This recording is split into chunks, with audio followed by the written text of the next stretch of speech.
So I want to talk about Samuel Morse in this video because, in my opinion, Samuel Morse was one of the 12 men who made history.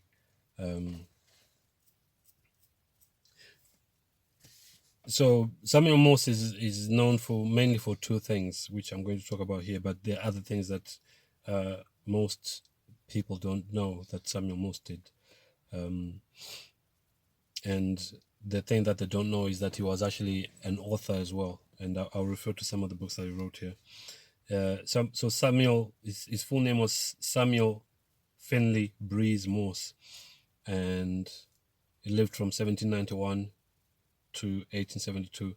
He was an American painter who turned inventor after having established his reputation as a portrait painter in his middle age. Morse contributed to the invention of a single wire telegraph system based on European telegraphs.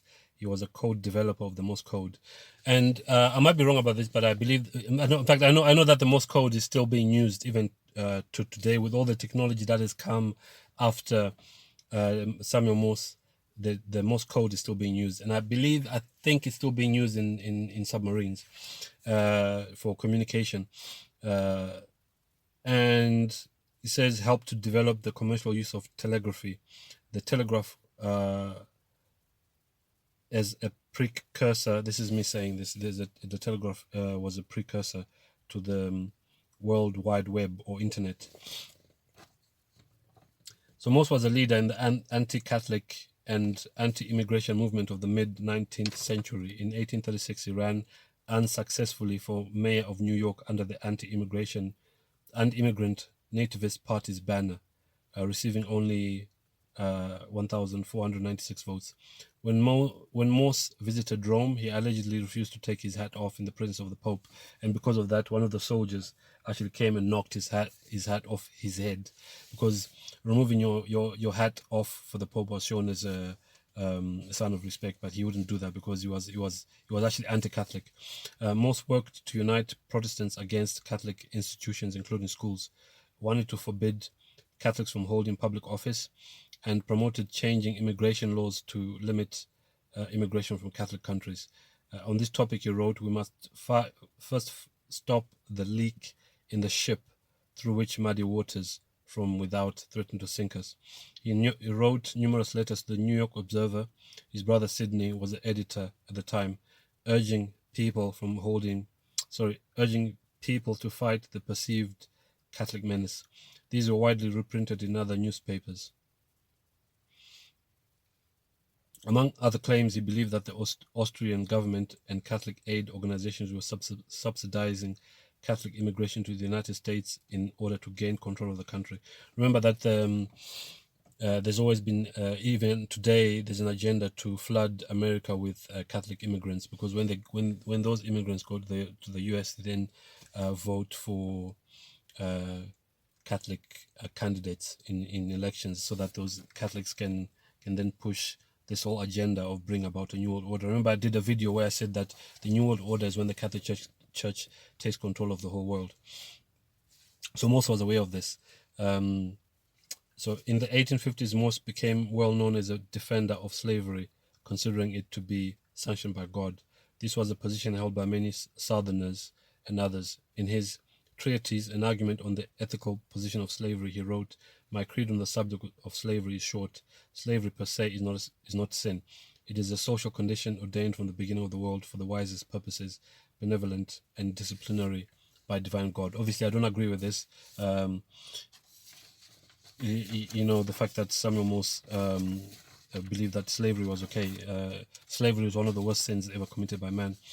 Despite honors and financial awards received from foreign countries, there was no such recognition in the US until he neared the end of his life. This is talking about for his inventions.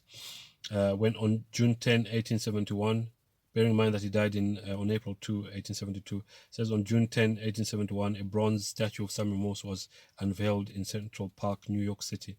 An engraved portrait of Morse appeared on the reverse side of the United States $2 bill silver certificate or series of 1896. He was depicted along with Robert Fulton.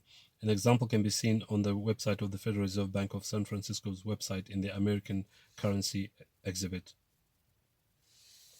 And then there's some other things that were done to recognize him. But I just wanted to talk about the fact that Samuel Morse is mostly known for inventing the electric telegraph and co-developing the Morse code, but most people do not know that he was also an author of several books. The two best books that I've read by Morse are Foreign Conspiracy Against the Liberties of the United States and another one titled Imminent Dangers to the Free Institutions of the United States Through Foreign Immigration and the Present State of the Naturalization Laws. So Samuel Morse wasn't just an inventor; he was also an author. And by the way, these aren't the only two books that he wrote. So I'll read these two books again. These are the two best books that I know of, and I believe I've read both of them. One was Foreign Conspiracy Against the Liberties of the United States, and another was called Imminent Dangers to the Free Institutions of the United States Through Foreign Immigration. Both were warning about dangers to the United States, mostly through immigration. And the way how Samuel Morse discovered this conspiracy was when he visited Rome. Remember that he had his hat knocked off his head by a soldier because he refused to take it off in respect for the Pope. He was in Rome and he discovered from many sources that there was this plan by the Catholic Church and Austria and the King of Austria at the time, and obviously the Jesuits as well, to flood the United States with immigrants. So maybe you can go and read those books because it's very interesting.